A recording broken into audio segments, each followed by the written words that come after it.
Hello, everybody. Welcome to Xbox Ultimate Podcast, episode number 186. This has been another week full of news, and we had such a dead time of gaming news in the first 4 months of the year, I would say, and then the last couple weeks it's just been nonstop as we lead up into the summer show season. All the financials for the quarterlies have been coming out from all these companies and everything, so we're getting a little bit of news there. There's been news today that's news for the third time in the last month or so, and that's kind of one of the main things we'll talk about because that seems like what everybody's talking about today. But it's led to some interesting discussions about Game Pass again, and some that I just don't really understand, but it's worthy of a conversation, I guess. But we're gonna have some fun with that and hanging out with the chat. You guys rock, and appreciate all the support, always hanging out with us here on Xbox Ultimate Podcast. And for right now, we got two people here. I don't know if anybody else is going to end up popping in for the show later, but I want to say hello to the one and only Fuzzy Belvedere. What's up, Fuzz? How you doing, man? Hello, everyone. Glad to be here with you guys. Man, been off of Twitter most of the day. But, yeah, got the good news. We got something that we kind of suspected was going to happen anyway, as far as for Call of Duty. But we'll probably get into that and some other stuff. But been playing some Undisputed, and yes, it is coming to console in October. So yeah, I'm excited about that, man. Did they say a price for the console release? No, but I'm figuring they're going to probably do. I'm going to say $59.99, and then they'll hit you up with some additional boxers that they haven't released on the early access. I could see them having like a couple of famous boxer packs or something along those lines. But for all of those that didn't get to play it in early access, definitely pick this one up. Other than that, got back into Starfield for a little bit. It didn't fix the bugs I had, but everything else is playing smooth as butter. Like what I saw as far as the improvements, and you can adjust the difficulty in certain ways, and food can actually be useful this time for healing. But outside of that, finished Hellblade, the first one, because I wanted to make sure I at least completed it, because I have 3 playthroughs, one on PS5, one on my PS4 that carried over to the PS5 without the save, my Xbox Series playthrough, and then my PC playthrough, which I wish it was cross progression, but at least between PC and Xbox, but it's 2 separate, gamer points or gamer score or whatever. But other than that, glad to be here. Got some stuff to get into, so let's do this. Right on, man. Appreciate you as always, Fuzzy. What about you, Pong Soul? What's going on, bro? Hey, glad I could make it for a bit. It got me for about an hour and a half or so here, but I didn't know if I was going to make it all tonight, but I am happy to be here joining you and the one and only Fuzzy, because yes, this has been a week of news. Of course, you and I just talked about a lot of it last night, but Friday came along and, got the breaking news that, they were telling the truth that Call of Duty is going to go into Game Pass. So, obviously it's not official, but obviously it's what we all expected, especially after Miss Bond doubled down on her not the best interview ever, but she did double down on that. So, we had talked about it at that time too and said, obviously she's laying it out to be huge. So we'll get into that. So that was cool. Gaming wise, Ghost of Tsushima. I'm early. I played for probably 2-3 hours last night. Early in it, but man, oh man, I can definitely see why a lot of people call that one of Sony's first party's best games. Sucker Punch has done a hell of a job. The combat is forgiving. It is something I can handle parrying, and I can handle dodging if you give me a little bit of time to do it. And this game gives me the perfect amount of time. Plus, you got the one hitters where you can just stab somebody running up on them like it's so much fun. And it is gorgeous. There are moments where it's really gorgeous. And obviously it's running very well. Again, I'm not the tech guy. I leave that up to the others in the fam to tell me, but everything I saw and witnessed and played through so far, fantastic. Steel is much deeper into me. Pause. Than me. And he is stating that this is very optimized, that Nixus did a great job here with the PC version. So yeah, that's what I've been doing. Obviously, I hopped back into Starfield as well, like Fuzzy, to check out the update. I posted some screenshots from the other night when I did that. Beautiful. I mean, again, what can you say? Options are fantastic, everybody. Yeah. This is why we asked for them. Again, one of those modes would have been great. You know, they gave us more now, but one of those modes at launch would have been great. But man, Bethesda knocked it out of the park with this update so far.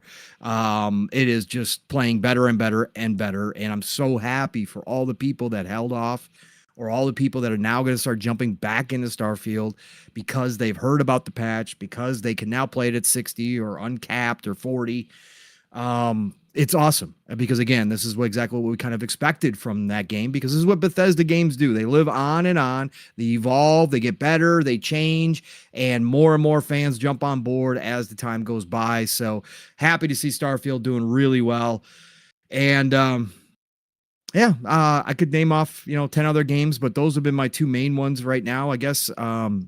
This week, again, Ghost of Tsushima is a game I've been waiting on for years. It's the one PlayStation first-party game that I've had extreme FOMO over, that I was so mad that I missed out on after I sold my PS4. I've been waiting for years to be able to hop into this. It wasn't worth it to go buy a PlayStation 5 for, so I had to wait.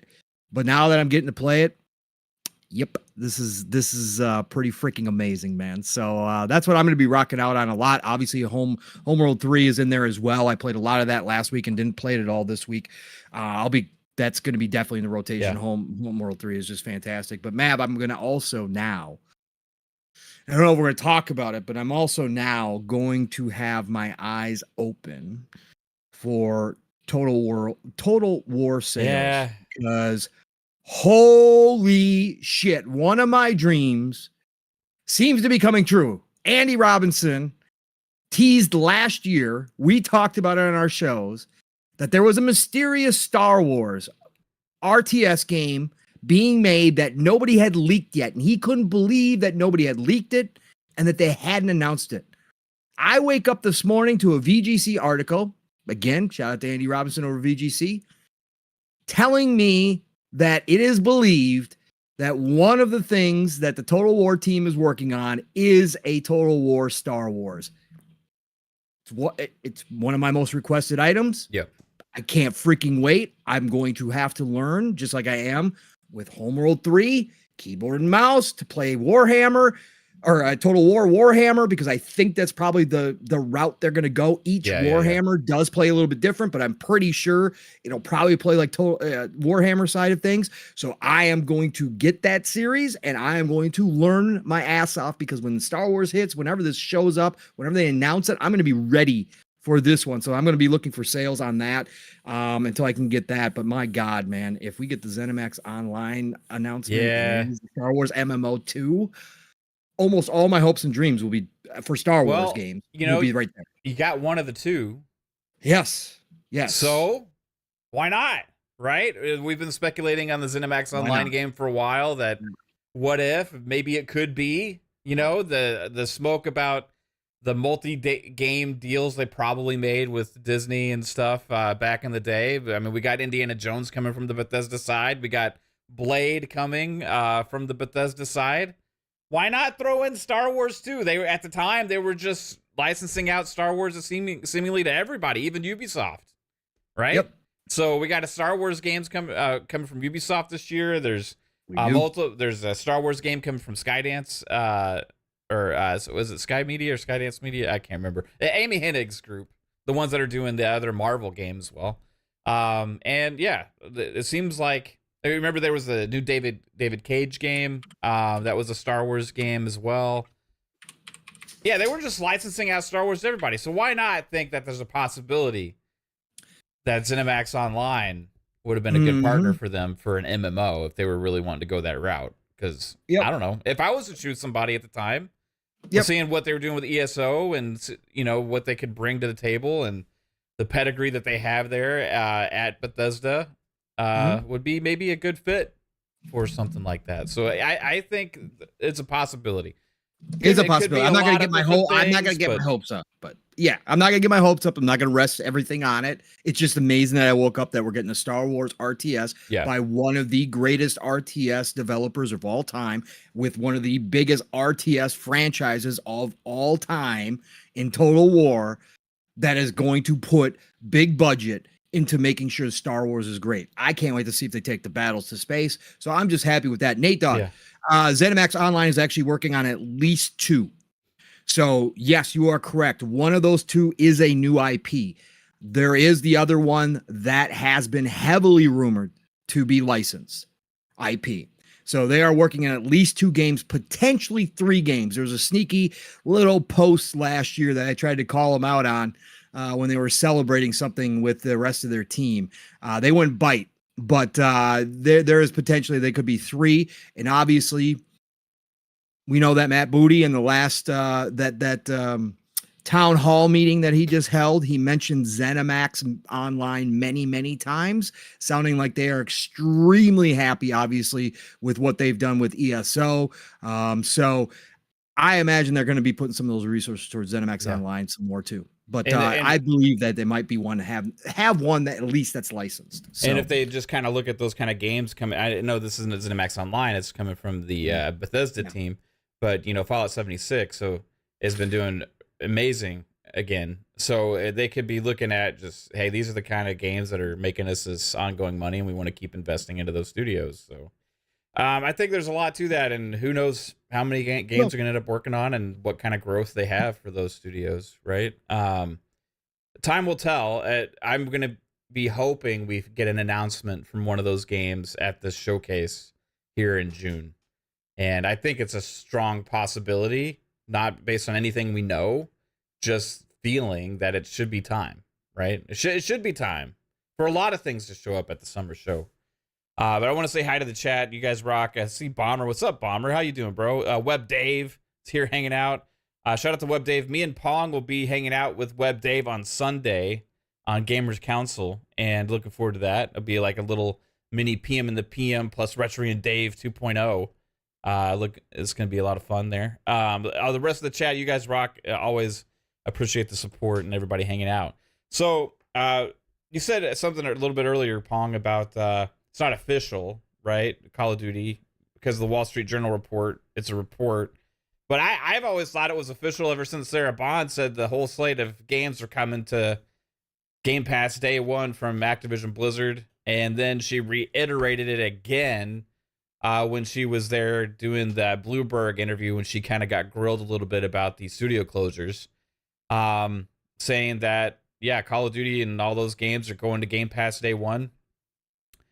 And then now today, finally, the internet reacts because the Wall Street Journal said so.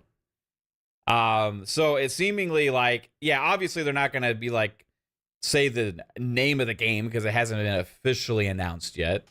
But here's what I think's going on, and I want you guys' take on this. I think they're saving the back catalog for the Call of Duties and all that stuff to be dropped at the summer show, right?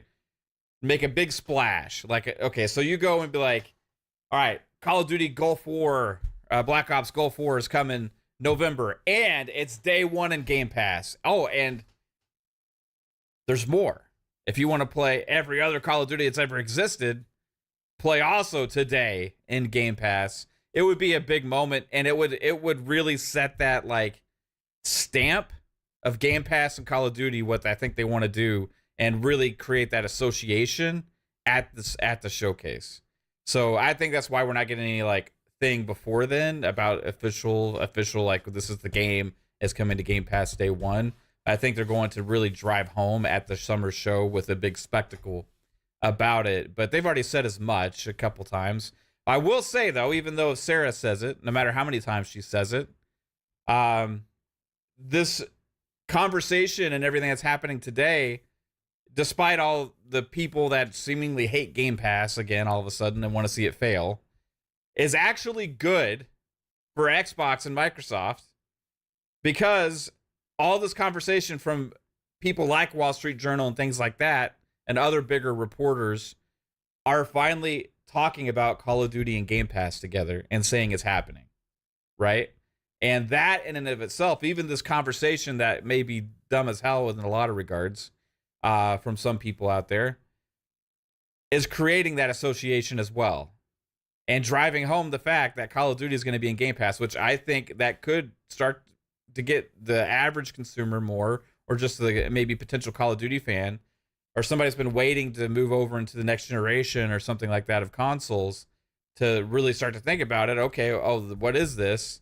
What's Game Pass? Like, this is pretty crazy, and start to understand the whole concept. So it's been interesting on Twitter today, and I think that, yeah, third time's a charm. Maybe people understand it now because the Wall Street Journal said it. But yeah, it's going to be interesting going forward to see how they handle the actual official announcement. Fuzzy, do you think they're going to do that big spectacle summer showcase thing where they kind of try and drive it home, or wait till later? I think they wanted to save the actual words for the showcase. I mean, for the most part, they may even say something about the earlier or the back compat titles and things like that going in, either in the first showcase or maybe even during Summerfest at some point. But I know the whole, Gulf War, new Call of Duty. I think they wanted to really drive it home at the end of, the second half of that showcase, Yeah. and put a stamp on it. Not that, we doubted Sarah during the business update and even Matt Booty had said it during that same business update that, Activision stuff going in there day and date. And they also made mention of like Diablo coming, what was it, March or something, which, Yeah. Came and went. So I didn't have any doubts that it would be in the service. Now, I know there's some mumblings about, price hike, but considering their testimony with the FTC, I think they're probably going to hold off on that just a bit. First of all, they're going to want to see how well things do. I mean, considering they're putting this in Game Pass, they're, probably washing their hands of some of their initial upfront, profits from selling it, but any, new subscriptions come of this. And I think, especially, and I don't know if anybody's 100% confirmed this. Every time I make mention of it, some people are like, no, there's no way that they'll do next gen only. But if this is a next gen only title, considering how many people are still on PS5 and Xbox One, that might be the driving factor, either selling consoles and subscriptions, or combinations of that, as well as the overall sales. I think this will generate enough of a push for Xbox to be happy or get into the rhythm of things as far as where they want to be subscription wise, maybe even where they want to be console wise. Even if it's not converting, PS5 owners, at least any of the customer base that's still on the Xbox One, hopefully that will be the driving force. Because otherwise, I guess they'll have to wait until GTA 6, since that's going to be next gen only. That might be the motivating factor to upgrade. But yeah, it's great to see that we got some word on it. But yeah, it was kind of like a known quantity. Like, that was one of the things mentioned during the trial, that they were going to put this in Game Pass to give more people access. And, Well, everybody was afraid, yes. calling it there's going to be a monopoly. They can't be allowed to do that. They're gonna control gaming forever. And now people are saying, wait, if they do it, they're gonna go out of business. Like, I don't understand the conversations at times, right? Yeah. I don't know. Like, it seems like whatever is going to be, for the most part, with a lot of the takes about Game Pass and stuff out there, it's usually just whatever's going to be the most negative opinion about Microsoft is going to be what they run with. And at the time during the trial is like, oh, they can't be allowed to. It's too much, right? And then now it's like, it'd be stupid for them to. They can't do that, right? So I don't know. They can't win. Yeah. But we win as consumers, so that's all that matters. Right. That's why I don't understand about all the people like worried so much about if Game Pass, and I get it. So we can have a conversation, right? Like, about what's best business wise for Microsoft and all that kind of stuff. But at the end of the day, what's best for us as consumers. Like I'm not sitting there like tweeting about Netflix and saying like, hey guys, I'm really worried about your business because if you keep putting Stranger Things there and not selling it separately, it's just gonna kill you. It's your main thing. It's what everybody loves. So the next one, you just got to sell it separately. You just don't put it in your subscription service. It's too much. Like you're killing yourselves. It just doesn't make any sense. You want to add value and give the best properties to a subscription service. That's what gives the value there and drives consumers to it. That's been always the way it is with those kind of services. Anyway, Pong, do you take this as the third time's the charm confirmation, or like, what? I know you've seen a little bit of the conversation about Game Pass in general and stuff today. Again, what's your take, bro? My take is that nobody listens. I mean, and again, I shouldn't even say they don't listen. It's that intellectually dishonest part of it where they completely ignore the rest of the article. They completely ignore the people that are out here yelling at Tom Warren for saying that there was talks internally about it, as if he said that it wasn't happening and it was a fact and the decision had already been made. He wrote the article precisely how you're supposed to write the article. It said he heard there was internal discussions. We talked about it. Does it make sense? There was probably a lot of internal discussions after the ABK acquisitions about what was feasible, about what would make them the most money, about what kind of consequences there would be if they went back on their promise on day one games. Do you not think, after everything that we've seen so far, that was probably a real conversation? Yeah, it probably was, except you all just ignored that and get pissed off and act like somebody's out here raining on your parade all the damn time, when that's not the case. Okay. It's simply just a discussion that was probably had. Like I said in the opening, we talked about it here when we had the podcast, right, with Booty and Phil and Sarah Bond, and they reiterated that all the Activision titles were coming, and Activision Blizzard titles were coming day one, and that they were going to start on the back catalog, and they were starting with Diablo 4, and we were like, cool. They reconfirmed it, doubled down. Yeah. Then you had the not so good interview with Sarah Bond, and one part was the whole slate, right? It's coming, right? She doubled down again. She tripled down and said it's coming. We are putting everything day and date in Game Pass. And when she said that, we talked about that and said, again, at this point, if you're going to go back on it, it's going to be really bad news. Right. So yeah, you can't be up there twice and say that and then not do it, So, and we always had figured from the beginning that Call of Duty would be in Game Pass, right? That was never even a discussion. Discussion around these parts were whether or not it was going to Sony before all of the deals happened and all that kind of stuff. But Call of Duty coming into Game Pass is definitely going to happen. Now, right? What's the cost of that to us as gamers, right? Mm-hmm. Is going to be a cost to us as gamers? That's the next question up. We're going to find out shortly. Smoke swirling that they're going to come up with new tiers. Yeah. When do we find out if they do? If they do it later, I would believe before the showcase or after.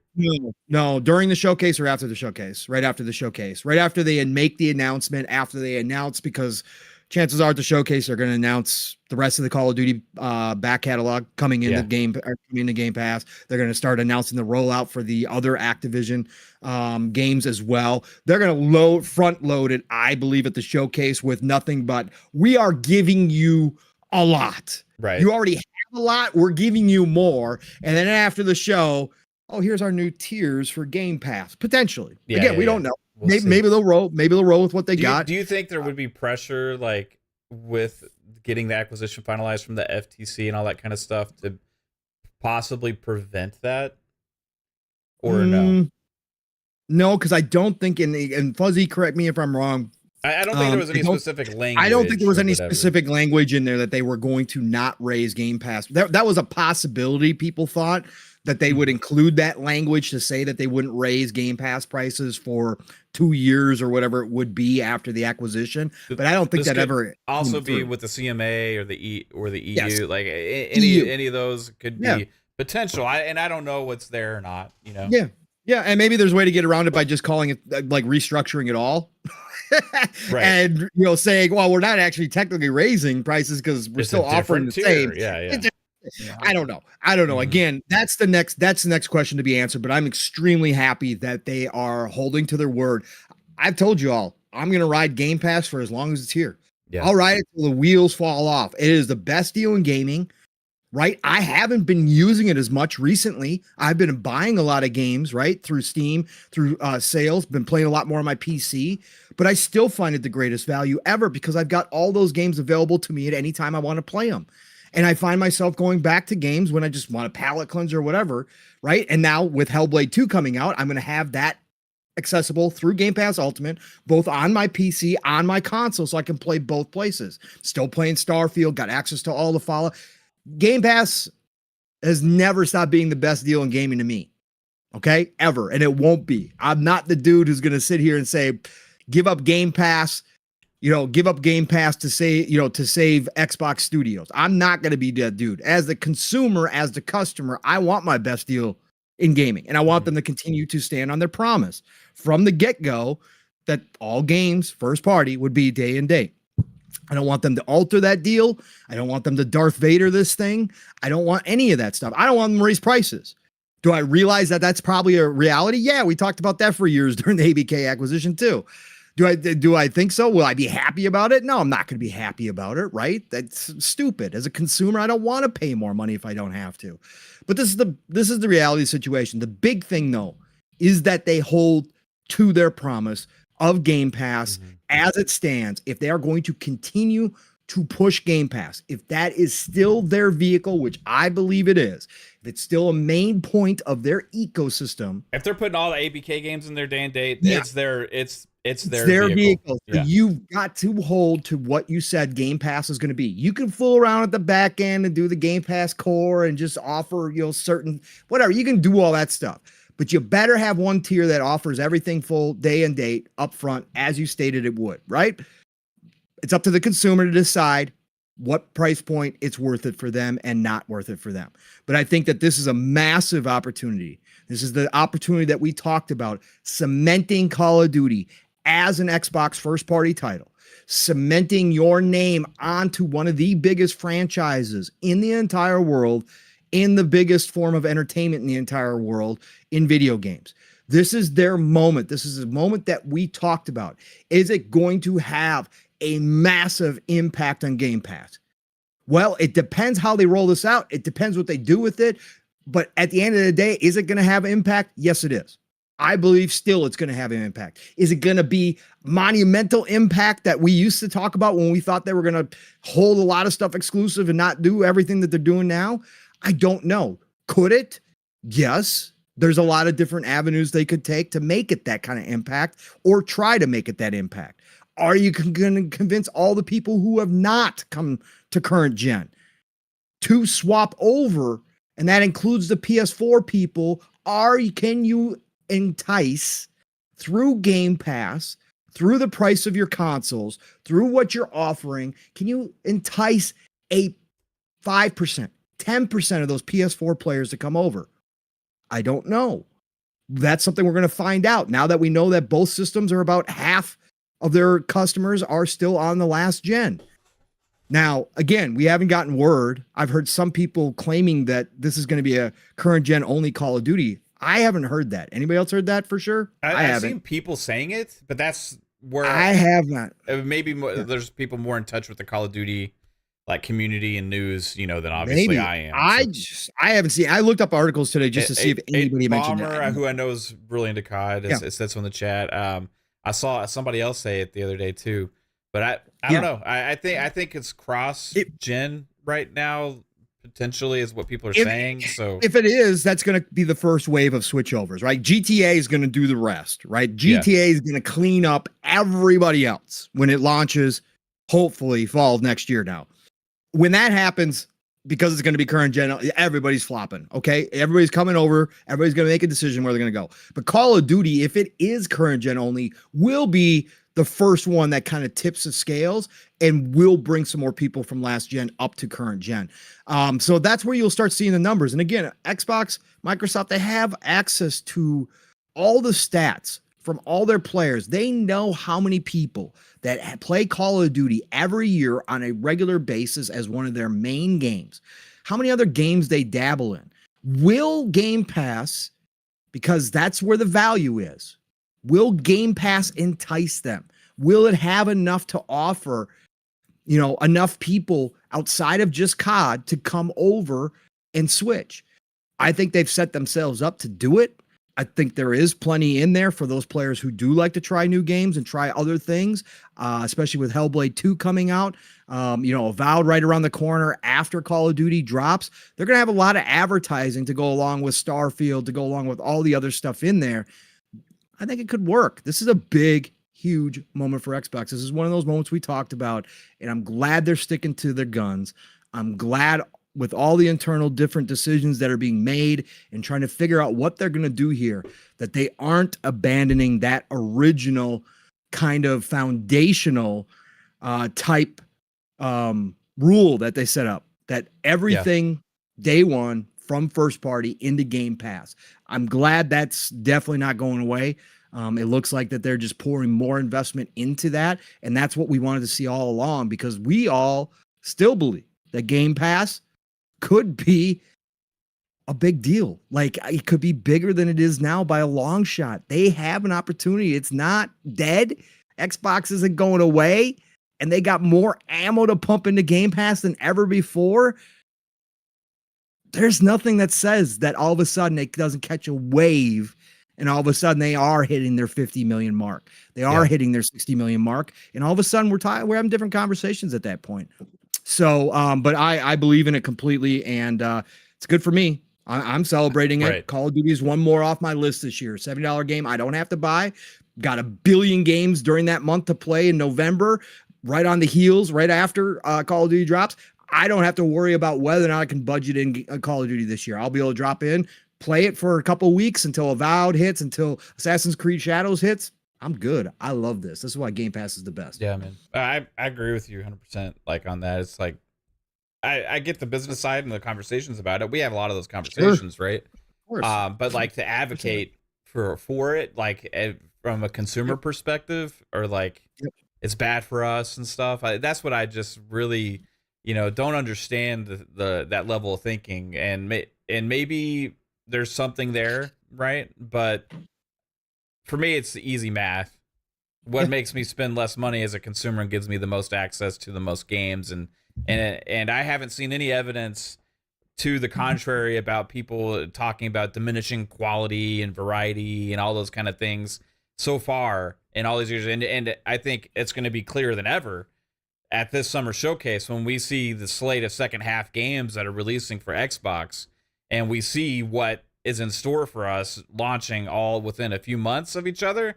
And we talk about variety and different kinds of games and quality kinds of games, and all in the subscription service actually day and date. That's going to be big. But I think if anything is to drive that different conversation and get other people to pay attention, it is something like COD, right? And I think it's been evidenced today on social media, because if you've been paying attention today after Wall Street Journal came out with that report, and then Tom Warren did as well, like regardless of if those of us that have been listening and paying attention and actually already knew this because Sarah Bond keeps telling us, just those reports created such a shitstorm on social media today and conversation about Call of Duty, Game Pass, and Xbox. And it's because of the power of COD. If it was something like, oh, do you think they're going to put Avowed day and date in Game Pass? They can't possibly do that. Like, I mean, they're not going to say that. It's the conversations because of Call of Duty. They didn't say that about Diablo, right? They weren't saying it about. They're not talking about it with any of these other games from ABK. It's Call of Duty, and that's why Sony focused so much of their argument about Call of Duty, because they realize the power of that brand association. And we see what's happening now. Like I said, even though a lot of people just didn't listen and didn't understand, and they told us over and over and over again that this is happening. It was their plan all along. In the FTC trial, they kept making arguments that they should be allowed to do all this and all that kind of stuff. It is because of COD and that for Game Pass that is driving that conversation now, right? Mm-hmm. And that's going to be a big thing for them. And with that brand association with the marketing, and not just for Xbox, but also for that Game Pass subscription model, which some people say is still unsuccessful, still not profitable, still the death of Xbox. Some people are saying that's why they had to shut those studios down. Hmm? If you actually paid attention to anything that was said and all the other kind of things, even the inside reports that have been leaked from actual people that are analysts and journalists out there, that has nothing to do with why those studios were shut down. People are saying Game Pass is killing Microsoft from the inside. They're fledgling money, all this stuff. That's not what the financials said when they actually released their last quarterly report. These people do not pay attention to anything other than what they think is bad or good in their mind, and they'll always steer the narrative in that direction. But we'll see what happens when Call of Duty actually hits. Could there be a price hike down the horizon? I think that was always going to happen. It's already happened once. For me, like business-wise, if I was to do anything, if I'm Microsoft and I'm trying to milk the most money out of the consumers, but there's a medium there where you're gonna have the most return on investment and not cost yourself too many subscribers, and they're gonna try and keep finding that spot, right? I'm not a huge fan of that. I want them to keep the same price for as long as possible. But when they add all these things, and they add ABK, they spend $70 billion for added content into a subscription service like this, and they keep going to add things. They keep investing in third-party games. They keep doing all this stuff. They keep adding more places for us to play these games. Yeah, eventually, unfortunately, the price is probably going to go up a little bit. Am I going to sit there with pitchforks at that time? I'll probably say a couple things about it, saying that, hey, I don't think it's the best move. Like, you should get more, keep acquiring as many customers as possible, right? But am I going to happily pay that money because it's still by far the best value in gaming, even at that point? Yeah, I'm gonna, right? Because I personally, as a gamer, do not want to live without Game Pass now. I am completely entrenched in that ecosystem. And do not take away my Game Pass. Long live Game Pass. If anybody wants to call me cheap, yeah, I'll be cheap as fuck. I don't care. I want as many games as possible in that subscription service day one.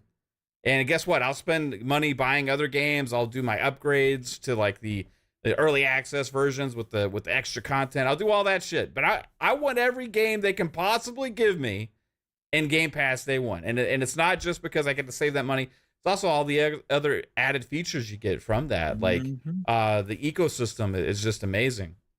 Psychonauts, welcome. Hello. You said you weren't joining us, Leaf. I know. Fuck, man. No, man, because I'm sitting there fucking, I'm like, I got home a little bit early, and I'm like... So you lied. I don't have to go to bed right away, so I was like, let me go hop on for a little bit and shoot the shit with the boys tonight, and talk about the fucking idiots that are out there in Twitter land. Yeah. There's plenty, you know. I mean, for me. But what's up, man? But how you doing? Like, you doing good? Did you have a good day at work and stuff? Or Psycho, you there? Why? How? Sarah? What just happened? Was there a glitch? Was there a glitch? I think so. Everything fast forward. What? I'm so confused right now. Pong. Why did we do this? It's like, are you okay? I think so. Nope. Okay. No, I'm good. Why? What happened? I have no idea. Okay. Because that was the strangest thing of all time. That was so weird, bro. You were talking, then you weren't. Then Mav asked you a question, and you just were you disappeared within a matter of 15 seconds. And then you said, like, yeah, no, Sarah. Yeah. Oh, really? Yeah, so it seems like there was a glitch in the Matrix there. And okay, Neo. Like, this is real. This is actually happening. You're live right now. Oh my god. Well, fuck it, we'll do it live. So Don't lie. I was asking how work was. He said no, Sarah. Oh. Oh, really? Yeah. No, yeah. So I think my PC froze, Okay. and all I got was you just asked me what I was doing, and I was talking about how people did not remember Sarah Bond saying that Call of Duty was coming to Game Pass, and then Okay. yeah, no, work's been it fine. Makes sense. Work's There was like a temporary pause. delay. Yeah. Something. Yeah. That was weird. Fucking No, you just Yeah. weren't there at all. Like, there was yeah, I disappeared, man.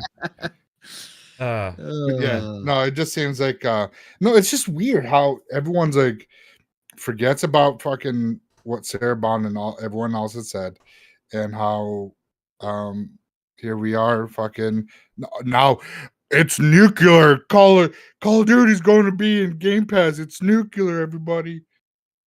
well, it's interesting the conversations too, like about Game Pass. That's why I made a tweet today. I was like, it's astounding to me how many people just want to see it fail or think it's like bad for gaming and all this kind of stuff. But it literally, there's been zero evidence about for this period. Like this entire, it's existed since 2017, I think now, right, or around that time. So we're like 7 years in. I haven't seen it cause any issues to gaming. Period. I haven't seen it cause an issue with the games whatsoever. I've seen a lot of games that I get to play in a service that I'm appreciative of. I'm happy to pay the price for that. I think it's good value, you know. And I think when we have this showcase again, it's, you know, this is finally that time, that avalanche, right, of just so much content coming out, and it's starting literally in 4 days with Hellblade 2. Exactly. We have Hellblade 2. Are people crying that they're gonna get to play that in Game Pass right now? No, I mean, no. Are they saying it's bad for the industry? They're saying that, hey, Yes, they have. well, They've lumped everything in as bad. I mean, again, the reality is, Mav, that there's a whole, and again, it includes it. Well, yeah, but it is this community, right? There is a subsect in this community, but there's also, this does include a lot of journalists, right? This is why we talk about that. We do believe that there is obviously an Xbox tax or bias towards PlayStation, whatever you want to call it. I really don't care. But this includes a subsect of the community and parts of the media for sure. There are people who legitimately will smile while they say, no, we don't want Xbox to go away. We just want them to do better. But then when you hear them speak, this is why I have to laugh at anybody who talks about any of us Xbox channels criticizing Xbox and saying that we're the doom and gloomers. We're not even close. But that there's a group of people out there who smile saying we don't want Xbox to go away. And they are technically telling the truth. But what they do want is they want Game Pass dead. Okay. They want Game Pass completely gone. They want Xbox out of the console industry completely. They want them to be Sega. And they want PlayStation and Nintendo to control, especially the hardware sector outside of PC. They want Nintendo and PlayStation to control all of it. And that's a fact. Nobody's going to sit here and tell me that's not where I really want. That's bullshit. That's why you guys go back. That's why, Mav, you were talking about before. All the contradictions that people have when they say, well, Xbox is going to be a monopoly. They can't have ABK, blah, blah, blah. And then the next minute they're saying, oh, Xbox is done. Man, obviously, look, they can't even do ABK right. Look at what it's doing to their company. They're done anyways. They go back and forth. Oh, Call of Duty. Oh, you're going to put that on Game Pass? Oh, man, you guys are going to lose so much money and drop out. Oh, my God, you guys are going to kill off Game Pass. Nobody's going to buy Call of Duty. You're going to lose all this freaking money. And then the next minute, when Call of Duty's announced on Game Pass, it's like, oh my God, how can you let this happen? You can't go on you can't put Call of Duty in there. Oh my God, this is so unfair. Oh, it's going to ruin Call of Duty is what I see. It's going to ruin Call of Duty. Yeah. It's constant. So again, it's this certain group of people who really do want Xbox just to be third-party publisher, and that's it. They don't want them dictating. They don't want them innovating. They don't want them making new rules to the industry. They don't want anything. They want everything to revert to 30 years ago. And they just want Nintendo and PlayStation to run roughshod all over the console market and dictate where we go. They don't want Xbox and Microsoft to have any say in it outside of making games and putting them everywhere. That's it.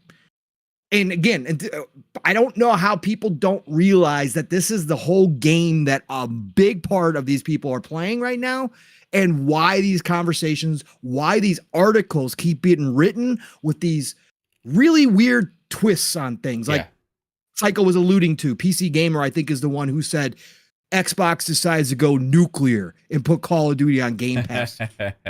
What? They said it in court. Under oath, they were going to do this. Then, even with all the changes where we had conversations about it, like we said, they doubled down at the podcast, and then Sarah tripled down in the latest interview just a week and a half ago. How, if you are a journalist, how do you not know this? How do you all of a sudden say they're going nuclear? No. You should understand that Game Pass is still their vehicle. It is still something that they are investing in. They have not closed up Game Pass shop. They have not stopped putting new games in the Game Pass. In fact, we've been getting more games over the past 2 months, especially the small side of games, than we've seen in a while. They're putting tons of stuff in there. It's crazy. Yeah. I mean, they just had I think it was in January when a lot of conversations started coming up. Phil Spencer had done an interview, I think it was with Windows Central or somebody then, about Game Pass and its profitability, and that it's self-sustaining and making profit even in and of its own self, right? Because it's something they're driving and they're spending money and putting games into, and it makes them money back. But people forget that they still sell the fucking games.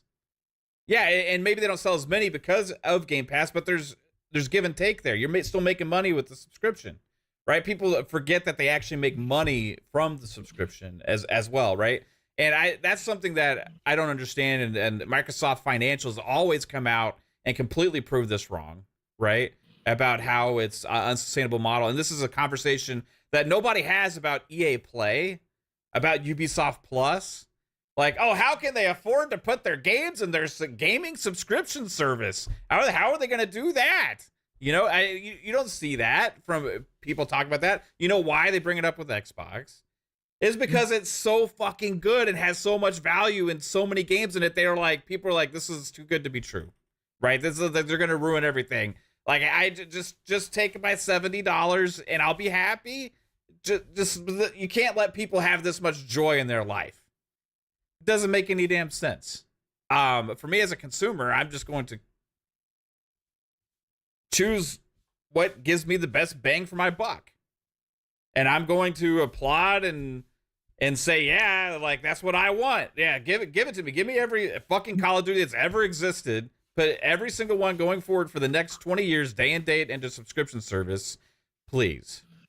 And nobody is forced to buy Game Pass. You have the option to continue to buy your games. Why do you care so much how other people consume their games? Since we jumped in here, Matt, I never understood why people think that they have a right to judge how other gamers spend their money and whether or not they wish to rent their games, get their games through a subscription service, or buy them outright, or buy them on sale, or freaking even pirate them. Why do you freaking care? Yeah. It should never matter. Game Pass takes away 0 options. It adds an option for players. That's all it does. It doesn't take away anything. I imagine like these people, like back in the day when I was a kid going to Blockbuster or whatever to rent a game, right? Being outside with picket signs, being like, you shouldn't be allowed to fucking do this, man. You got to buy them. Right? Like I don't understand. That didn't exist. Like I don't understand why people, like you said, care exactly how we choose to access the complete full content that's exactly the same as the other version, and especially from the first party side that never leaves. Has anybody ever picketed fucking GameStop and said people should not sell back their games and people shouldn't buy used games? Has anybody ever done that in their entire fucking life? No. GameStop publishers. Game publishers tried to kill them, Yeah. but they didn't do it, right? And the gamers all said, yeah, no, you're not going to do that. We can go buy used games if we want to. What's the difference? The devs don't get the money on that secondary sale. What the hell do you care? You've never cared before. You only care because it's Xbox who created it and made Game Pass as big as it is and gave everybody the choice to go get the best deal in gaming. But because you hate the plastic, you hate the X symbol so much that you refuse to go buy into that plastic. It's awful. It's horrible. It's terrible. Nobody should do that. You guys are broke boys and broke girls over there. This is the constant nonsense, man. That is just, it never ends. And all they do is move those goalposts every single time and think of a new way to twist it around and say somehow Xbox is ruining everything. Yeah. Bro, it's garbage. It's garbage, man. Garbage. Garbage. Yodani Kazada with the $2 super chat. Appreciate you, Yodani. Said, showing some fellow Texans love for the Dallas Stars. Hey, go Stars, man. Appreciate you, bro. Then we got Alvin with a $5 super chat. Shout out to Alvin. Says, there were Twitter spaces today proclaiming COD would be bad this year because it was a good entry. They wouldn't be doing this. Can't make this up. Oh, wow. That's really... Oh, it's too bad? So, like, to be sold separately? Like, it is still being sold separately. It's just also in the fucking subscription service because it's a Microsoft-owned property now. That goes with the territory as it's been for the last 7 years. Mm-hmm. People are eventually going to get used to this. I don't understand. Shout out to Mr. Joanna Dark. Mr. Joanna Dark, you have not been following our shows recently, have you, sir? I have already admitted that I am 90% in on the Switch 2. Yeah. If the rumors are true and if they put in backwards compatibility, I will be there. I've already said that, sir. My first Nintendo in decades. Sorry, I didn't mean to interrupt, but yeah. Hey, it's okay. I think that was music to his ears. Mr. Joanna Dark also member for 1 month says the same people that have Netflix, Amazon, etc. That's right.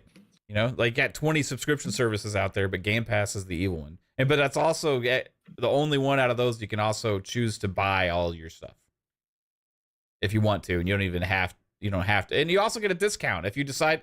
For people that buy a lot of games, you can actually subscribe to Game Pass and actually save money by subscribing just because you're getting a discount on games. It's interesting. Newsflash, by the way, too, for the people who do use that very one-dimensional logic all the damn time. Your favorite company told you guys you don't buy enough. Yeah. Your favorite company has now said multiple times. Oh, which one? Square Enix or PlayStation? PlayStation. Okay, just making sure. Both of them, technically speaking, right. Because that Square was doing so many exclusive deals, you guys weren't supporting Square enough. So the facts are the facts, boys and girls. Your side isn't supporting the devs enough to let PlayStation continue to do what they used to do. They have to go look elsewhere now, too. So maybe you guys all need to look at the mirror and step it up and buy an extra 10, 12 games a year. Maybe you should do that instead of complaining about how everybody else spends their money. Just saying. Gift them to friends and stuff. Yeah, give them out. Yeah. Give them out. Go buy an extra 2-3 copies every game and just put them out for free on the sidewalk. Just do that. It's fine. Watch PlayStation copy Xbox's model several years late, like they always have. And people celebrate it. We might find out, what was that, on Thursday? I think it's the 23rd for their business update, Beyond the Boundaries. Yeah. We'll find out. Yeah, I mean, there's been interesting stuff. Hiroki Totoki is now really the man in charge, right? I mean, as much as it's Herman Holst and Hideaki Nishino, this is Hiroki Totoki putting those two guys there, and they're going to be answering to him as far as the dollars and cents go. And we're going to see what they say at this new Sony group direction meeting thing they're having coming out. Was it on the 22nd or the 23rd? Yeah, how long is it? Like 70 minutes? 90 minutes? Something crazy like that? 90. Yeah, 90 minutes. Yo. Yeah. Wait, what? I wonder what they're going to talk about. I'm really curious. The But car, the what Sony car. That's it. what happens is this is Hiroki's version of a showcase, and it's like this Ooh. business thing, and they are actually announcing games and hardware here without the fanfare, and it's very corporate. Corporate and dry. Yeah. Yeah. What Like, happens- we are going to make so much money on these consumers by making all of our franchises games as service titles now day and date on PC. We are relying less on the console hardware and now focusing also on other platforms, including PC day and date for our franchises and a push into the mobile market. And here's a trailer for our newest mobile game. Yeah, bro, Can you imagine the community? yeah, that would be nuts. I'd be like, what the F is this? It's a total like Microsoft Windows presentation where they're announcing brand new PlayStation games. It's just stupid. Yeah. Oh my god. They have. Like, I was this thinking about this, big, I'm like 90 round minutes. table full of like all Yes. the new executives and the creative directors for the studios, like with the They have a PowerPoint behind yeah, them with a the laser title. pointer on the screen, you know. Our budget is below the 300 million cut line. We need to get better at business, guys. We need to get better at business, you know. Our new multi-platform strategy in PC mobile space is going to do wonders for our business. I need all of you to be on board. If they do something like that and it's fucking a dry, fucking boring, like fucking business meeting, and they sit there and say, this is what's going to happen. This is our financials. We got X and X and X type of game is going to be here. We no longer have Call of Duty. We no longer have Square Enix to fall back on. So we really need to push back and get our first party games hitting.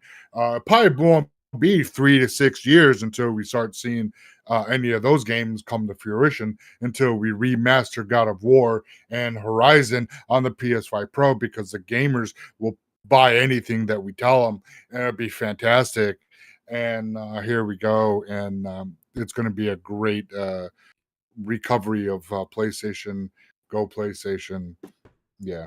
I feel that's going to be Yeah, we're not doing a PS5 Pro. We're doing a PS5 remaster.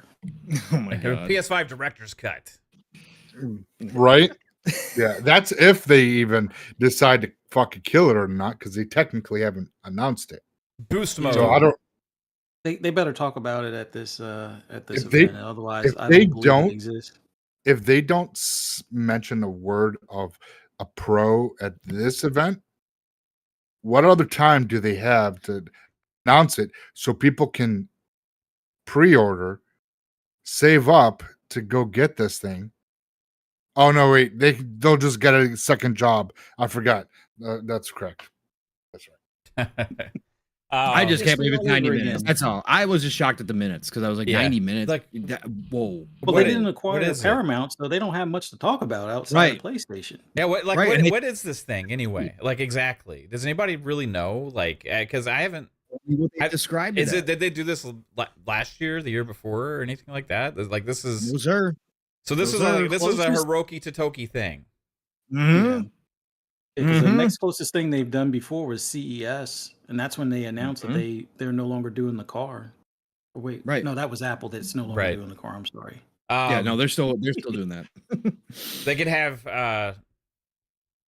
Dana Carvey go up there and talk about the PS5 Pro a little bit. So they go to a live feed of the corporate board with all the suits going around. Yeah. After the trailer. Yeah. Right. Oh, it's gonna be so good, man. This is gonna be so good. I'm sure it's just going to be a business meeting. I just don't know how it's gonna last. Should for we 90 minutes. co-stream it? No, God, no, please. Fuck. The- What day is it? I don't know. Well, It's it's, May it's actually 23rd? showing two dates. It's showing 5/22, which is Wednesday, 9:30 p.m. to 11 p.m., and then on Okay. Thursday. I guess it's Thursday technically because in Japan it's a day ahead. So I Day guess ahead. Correct. Yeah. so we'll see it at between 9:30 and 11 p.m. Whoa, on Wednesday night. Yeah, Wednesday Hmm. night, and then it Okay. will be live, basically Thursday morning, 10:30 to 12 in Japan. Could be interesting, man. Could be interesting. That's all. All right. Enough Sony talk. Yeah, it would be interesting. Brett Bingham with the $5 says, I think I know why PS gamers are so upset with Xbox gamers, because I like Xbox, Microsoft. Xbox gamers got fuck you money. Yeah. Yeah, they got a little bit of well, I know Microsoft's got that FU money. They just bought ABK, Yeah. Brett Bingham with the I'm $5. just on the layaway plan. the layaway layoff plan. Brett Bingham with the $5 super chat says Hiroki Totoki is going to walk out on stage in the event like Gru off of Despicable Me. In terms of money, we have no money. Jesus. Oh man, he's just gonna like. Oh, they're gonna announce the remaster of Baby Steps already. Yeah, that's what they're gonna. That'd be fantastic. That's how if they kick off this business meeting with Baby Steps, that would be epic, bro. That would be. Dude, I vote for that just for entertainment value. Nova, you're saying they do this every 3 years. The last one was 2022. Okay, I don't remember a 90-minute business meeting specifically about SIE in 2022 at all. Maybe I just completely missed it. I don't know. Maybe every 2 years then, right? Yeah, it would be every two years then. So, but anyways, whatever. I think we are going to hear some news, obviously, and I think that they are going to kind of outline where they're going with everything, and obviously the title that they gave it, right? What was the title again? Beyond Rebooted and Awakened. Beyond the boundaries. No, wait, that's Square. Beyond the beyond. Yeah, that was Square. Beyond the boundaries. Beyond the boundaries. Beyond good and evil. I mean, you could take that if they're moving it. Obviously, they're moving in that direction. That they're going to talk a lot about where they're going to get their games, where they're going to increase their, players, their player base, and how they're going to do it in the future. I mean, we could hear a lot about what they're doing, right? This could be cool, man. 90 minutes, it might be interesting. I like the insight of the business side from the company, so I'm actually really going to be interested in what they have to say. Plus, we'll get to see more about Hiroki's philosophy, right? Yeah. I mean, this could be Hiroki putting his stamp with Sony Corp behind him on what's going on. Exactly. Yep. I like his name. Yeah, we canceled the PS5 Pro. It's over budget. And PSVR 2 gone. Yeah, I say, we appreciate Jim for fucking us for these years, investing in things like the PSVR and diminishing our third-party partnerships, and also leaving us without a pipeline of first-party content to have for our fans. But now we have Herman and Hideaki, and they are going to lead us into this new frontier where we're going to invest in useless hardware and also have less games. Yeah, less is more. Oh, and no retirement cookies. Yeah, no retirement cookies. I really interested in what they're going to say. I think that overall, like, it's just interesting with the direction here, because the summer showcase is coming up, right? We're going to be on the heels of Hellblade 2, which a lot of people have Hellblade 2 right now or playing it. I think they're trying to send out signals that they're liking it without trying to break embargo and all that kind of stuff. We kind of had guesstimates before on what we thought Hellblade 2 was going to sit on meta, and we were kind of high 80s, low 90s. A lot of us were kind of around there. I was on the low 90s side, thinking just based on the previews that it got before, it seemed like people were really wowed by it. So I think they're going to have, coming off of some momentum, Xbox will, from Hellblade 2, they're going to have this summer showcase, right? Where they're going to lay down. I was listening to Xbox. Massive. Yeah, I was listening to Xbox 2 earlier, and Jez wasn't there, so Rand had Colt and Cog on, and they were just awesome. shooting the shit. It was really fun to listen to, actually. And they were talking about they did this one little thing where they kind of like gave their guesses on what was actually going to hit this year, right? And they went down, and just naming all the games, it just like there was like 8 or 9 games that they feasibly think are going to come the second half of this year for Xbox. I mean, we know Hellblade 2, obviously. Then there's Avowed. Microsoft Flight Sim. There's Aura. There's Towerborn. There's Indiana Jones. Right? Mhm. They were speculating possibly the Gears collection Mhm. could be a thing as well. Mhm. Colt was all in on Forza Horizon. I don't think that's going to happen. Mhm. Nope. But Launch next year, yeah. 2026. But and even the smaller games, right, Mav? Because we got confirmation that Replaced is coming this Yeah. year, second half. So we get Mhm. Replaced, we get Flintlock, we get Stalker 2. What else we got coming? Silk Song, I think. Silk Song, Yeah. right? Silk Yeah. Song. Second half is just stupid. And Stalker Dude. 2. Yep. Age of Mythology. Did you say Age of Mythology? No, too? that was one I Yep, forgot to yep, mention. And yep. then also one that they kind of were all thinking is possible for either the end of this year or maybe early next year was Contraband as well. I think next year. Right. Next And year so is a lot of these that we Replaced. may not see. Yeah, Pong just said just said- replace. Okay. A lot of these. Sorry, It's all right. my audio cut out. It cut out. Sorry. That's okay. Yeah. Yeah. It's fine. Yeah. Happens all the time. It does. Yeah. a lot of these that that we think are sooner, right? That don't happen. Yeah, 33 Immortal, Josh. Yeah, 33 Mortal. That don't happen the second half of this year. Probably going to roll into the first half of this year because like the first or next year, first half of this year was really dry for Xbox, right? Next year, better not. But Shit.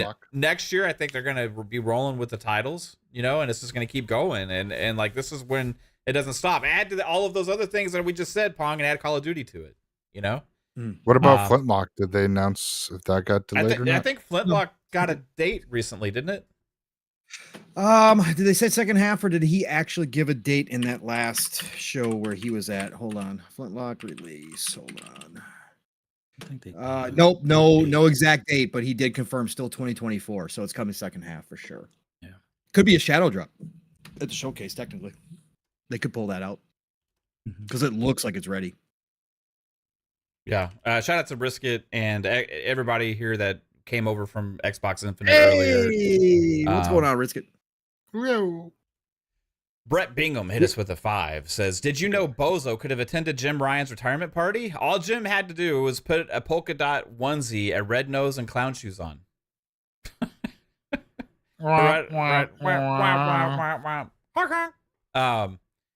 A Murder War member for 9 months says, "Still waiting for Towerborn." Yeah, Towerborn. We'll see. Like, I think it was in insider testing for a while. That's here. all right. Yeah. There's a new. Yeah, they just they did the second phase of testing right now. I can't talk about it, but yeah. Right on. So yeah, we're gonna find out. Like, I think there's a question for you, Fuzz.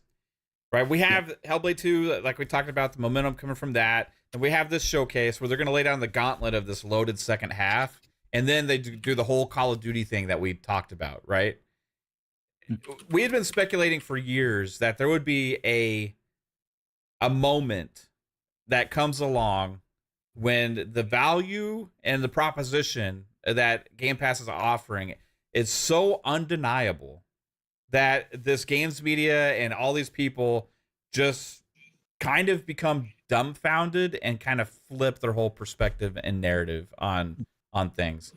Is there potential that this is the year with the Call of Duty dumping, I'll call it, that I think is going to happen, plus also the big holiday title, Call of Duty, and then all this other stuff? Because even if you just had a show focusing on second half content for this year, that's a big, damn good show. Yeah. It really flies in the face of what any of the competition has for the second half of this year. That's for damn sure. Right? So there's just that time where people are like, oh, maybe I was an idiot for all these years and wasn't really paying attention to what was going on. I think some of them will finally flip, but I think a majority of them will still be kicking and screaming. I don't know what will be the tipping point for them, but I think once they realize, and I think this is more of an absolute if Call of Duty is next gen only. I think once they see some of the sales figures or hear, hey, Xbox is selling consoles 10-1 right now because of Call of Duty or because of Game Pass, or subscriptions are up twice as much as they normally would be for console alone. I think that's when some of them will start to soften up a bit, and realize maybe they were wrong all this time about Game Pass, not recognizing the value in it and stuff. But there's going to be those that are kicking and screaming. Like I hate to point some out, but like Ryan McCaffrey, I think will be one of those that's still kind of kicking and screaming. Yes, he says it's the great value and nitpicks here and nitpicks there, but he'll be like, I don't understand why they closed this studio and then open this studio and then put Game Pass or put Call of Duty on Game Pass and making it like a timed exclusive kind of, but he'll find some way that it's bad for gaming. And outside of that, the rest of IGN, I have no idea when they'll change over. I think once Sony stops, writing them checks, maybe that's when they finally open their eyes. But yeah, there's still going to be those that are kicking and screaming, like your VG, not necessarily VGC, but like V24/7 or whatever, and sometimes Game Rant. They pick like odd things, like the whole Starfield vehicles thing. It's like, oh, it's a little too late, or really, Yeah, like but yeah, like I said, some will still kick and scream, complain, but I think consumers will ultimately make the decision. It's like, hey, I've been on this, PS4 or Xbox One this entire time. This game is next gen. All right, this will be the time I switch over. Or wait for GTA 6. But outside of that, like I think Game Pass, I don't want to overestimate, but I think they should at least get on the console side at least a 5 million user bump, or at least 5 million member bump. And those will probably be Ultimate subscribers, which majority of them wind up being Ultimate. So we'll see, but yeah, there's the Game Pass PC side too that I don't think some people are thinking about, like as far as Call of Duty could have a little bit. I mean, obviously, it's not gonna completely like disrupt what it's gonna do on Steam and stuff like that, or wherever. Where is the Call of Duty sold on the PC? Is it only in the Battle.net or whatever, or is it on? Is it on Steam only also? On Battle.net. Yeah. So that might have a bigger. The PC is it okay? The PC market for Call of Duty has been growing substantially over the last several years. So, I think it's going to be interesting to see what happens with Game Pass there, and I think it'll have some users there. It'll have a lot of users on Xbox. Like if you're already a Game Pass Ultimate subscriber and you have an Xbox, you're probably a lot of us are going to play Call of Duty that way. So yeah, it'll obviously cost them sales, but also it's going to draw more people into the subscription. And that's the question: is how many, right? How many versus? And they still make so much off monetization. Yes. Right. Again, what they make like $1 billion in a quarter, something like that. And again, our point has always been: if you offer something for free, you entice people to spend that money they saved through cosmetics. So they could actually see an uptick in, if you do offer, from the people who do take advantage of Game Pass to get Call of Duty, you could see an uptick from that influx of people not spending the upfront money to actually buying more cosmetics, buying more skins on a regular basis out of Call of Duty. And you could make up a lot of that on the back end. So that's why I don't know why people worry so much about this.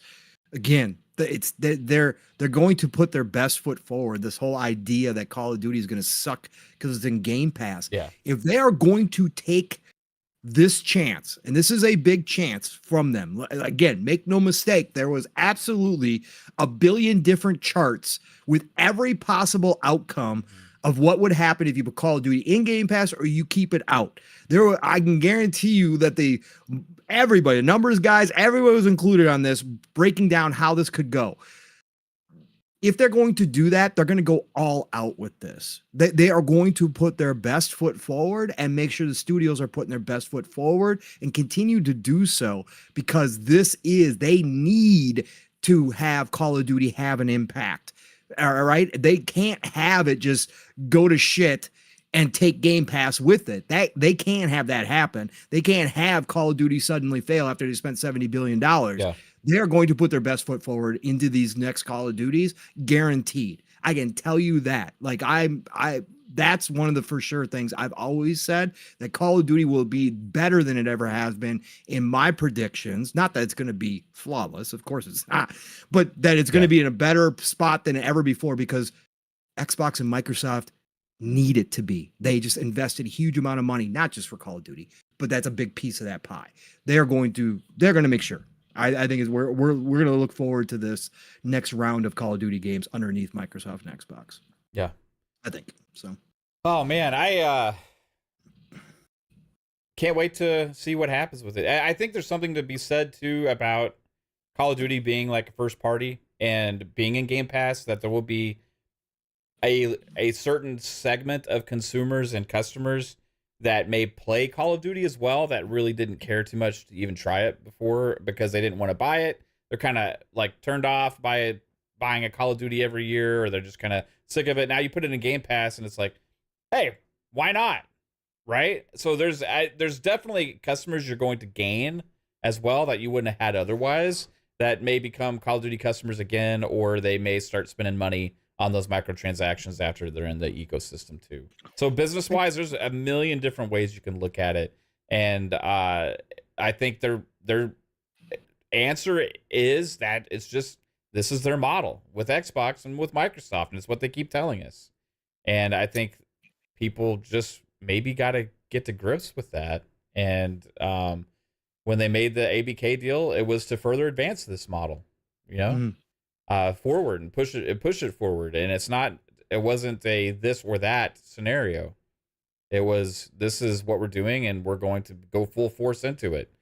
Yeah, you may have the money guys with the conversations being like, but what if?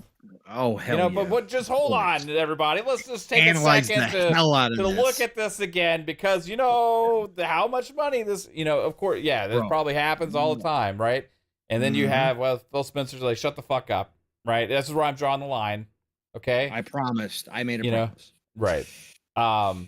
We can't break that promise. Give and take with this stuff. Now there's more pressure and all this kind of things. We saw what happened. I guarantee you, Phil didn't want to have to shut down those studios. You know. No, That's completely against his vision. That's what we're arguing with the money guys having more control and pressure and all that kind of stuff. Yep. But like this is now like cementing again and again and again, you know, Call of Duty Game Pass, and I'm all for it, bro. Something else that interesting that happened, Pong. Yeah. And we've all kind of been speculating on this for a while, maybe like late last year, somewhere. Yeah. Oh, yeah. Maybe even before then. We were, yeah. If you're going where I think you're going, yes. Yeah, and I think you were probably the first one to say it on one of our shows about speculation about the possibility of Xbox going early into this next generation, right? Yep. And I think it was probably October, November, somewhere around there last year where we started talking about this. And when you said that, you know, it brought up a lot of conversations, and, you know, we were like, yeah, you know, it makes a lot of sense that they could go ahead and go that route and do next gen early in 2026. And there was another report that came out today. Do you remember who wrote that report? Was it Insider Gaming but somebody was like, Call of Duty. It came from the Call of Duty because somebody said Call of Duty could be a launch title for the next gen, and I think that's what started it again today. Pretty sure. It was Insider Gaming. New claim suggests next Xbox console will launch in 2026. Okay. And who do they attribute it to? I need to go click on the article because you sent me a screenshot, so I don't have the article, but I will look up there. I could have swore I sent you the article. Did I? Oh, maybe I did. Oh, maybe I did just send you the screenshot real quick. The other question I have real quick too, and we'll get into this. But I really want to know how long the EA Play deal is, because on top of Call of Duty, we just got another bump for Game Pass, by the way. And it's not a small bump. And even though people like to dismiss it and say everybody buys Their Madden's up front. Everybody buys all that stuff, and those coming into Game Pass later on really don't do anything. College football is back, everybody. Yeah. And you don't understand. Like, again, if you are a generation that has missed out on college football, what it was, and you potentially could have. You could have been 10 years old when the last college football game came out, right? Which was 2014. Yep. So you could legitimately not even have been aware of college football at the time, and now you're like 20. Yeah. College football is freaking massive. Okay. Oh yeah. Yay. When they stopped, I sold a copy that I picked up at freaking Goodwill for literally 5 cents, a 2014 copy that had scratches on the disc, but I confirmed that it played. I sold that just 2 years ago. No, 3 years ago. No, 2 years ago. 2 years ago, 2.5 years ago for $100. Mhm. That's how much, because people still play it. Yeah. Right. So college football coming back, that will be a part of EA Play. So that will be coming into Game Pass as well. And for everybody who says, well, they buy it right out the gate, not necessarily with college football, because college football continues to be played nonstop because they continuously build up dynasties. They have dynasty leagues that go year round. People will be able to jump into the dynasty leagues, even if they don't buy it up front with their buddies, or they'll be able to continue to go. Plus, you can modify and change all the rosters as well, which they do constantly. There are so many people. The day it comes out, people back in the day had full roster lists with players created within 24 hours. It was stupid, right? So that's a big deal. That's a big deal. That coming back will be dropping in the Game Pass as long as they continue the EA Play deal. Now, we never knew how long that deal was, but that will be another big winner to have it drop into Game Pass every year. That's pretty dope, man. I think this EA Sports games usually hit Game Pass like 6 months to 6 to 9 months after launch, right? They usually put them in there kind of like on the tail end before the next releases come out, right? But the thing is, I install usually those games when they drop, because I used to buy those like every year, day and date. But I kind of the last couple years, I just kind of stopped doing that because I think there's less difference today in every year's new iteration than there ever has been before. Because all the focus is on the ultimate team modes and the dynasty modes and the, as far as the franchises and the actual gameplay elements, the games just started to feel way too similar. But I think we're going to see hopefully a resurgence in that at some point. But college football, we'll see what they do with it, man. Like, I think a lot of people are going to be excited. or no? I didn't check. EA. Mav, you got that article, by the way? Yeah, I got it. Yeah. Okay. So I think that was the only thing I didn't see an announcement on was for if it's coming to PC. Let me see if it is. When did Football Club 24 come out, Bomber? There's no release date, but September. We're speculating late July. What, for football? College football? College football. Yep. Okay. Late July. Yeah, so I that's think what they've been. Football Club 24 will probably be dropping in pretty soon then. Because it was September 23rd, so that'll happen. Then you'll have it's not launching on PC, folks. NHL, I think, just hit Game Pass recently. I think Madden, the last Madden, just hit recently as well. So usually those are like usually like 1, 2, 3 in order, right? With the football, hockey, and then soccer. July 19th is college football. So July 19th. Let's go, man. I'll probably have a hard time not buying that one when it comes out, though, to be honest. I want to hear what the veterans say. If they just copy and pasted Madden gameplay and it's not different like it used to be, then I'll have a problem. And then I won't care. If everybody comes out and says, no, this is completely different, just like it used to be from Madden, like this is a much better playing game than Madden, then I might. It's that the quarterbacks can all move, and you got the option, and like all that, all man, that stuff, right? And the but hitting it was just everything was different, because they had two separate teams. People don't understand the competition internally at EA and how it drove even Madden to be better every year. The minute that college football in 2014 stopped, right? You could see the Madden side of the dev team lax even more than they had been, because they had nobody pushing because there's no competition. They had an internal competition because so many people raved how college played better than Madden. You just didn't get all the big NFL players, obviously. So a lot of people just don't dig college like me. When I used to watch football every week, I didn't watch college. I was an NFL guy, right? I would monitor college for the players, but I didn't watch it like that. But the play style and how the game mechanics were different in college football every year from Madden. Those two separate teams, they went back and forth and battled, and Madden would hear about it all year long, how college did something better. And the next year, all of a sudden, Madden would have a mechanic similar to what they had in college last year to make their game better, right? It was always that. I hope that's what this coming back. I hope it's not just a Are they going to have like an ultimate team mode in college football? Is that like entering into like a weird kind of gray area, you know? Why? I don't know. Just like it's like different with the college athletes and stuff, and like I don't know. Just in the back of my mind, I don't know if it's a problem. Yeah, or not. Bomber says yes. They don't have ultimate team with yeah. So you probably just pick the best out of which college, Nebraska. $100 bundles every weekend for college Ohio athletes State. that are faceless. No, they paid for the rights. They paid for the rights of players now. Yes. So we'll have names. All part of that deal. Yes, we're having names for the players. Okay. Correct. I was going to say how they. That was the whole problem originally. Right. So you would always have like number whatever, and it's like you have to name them yourself.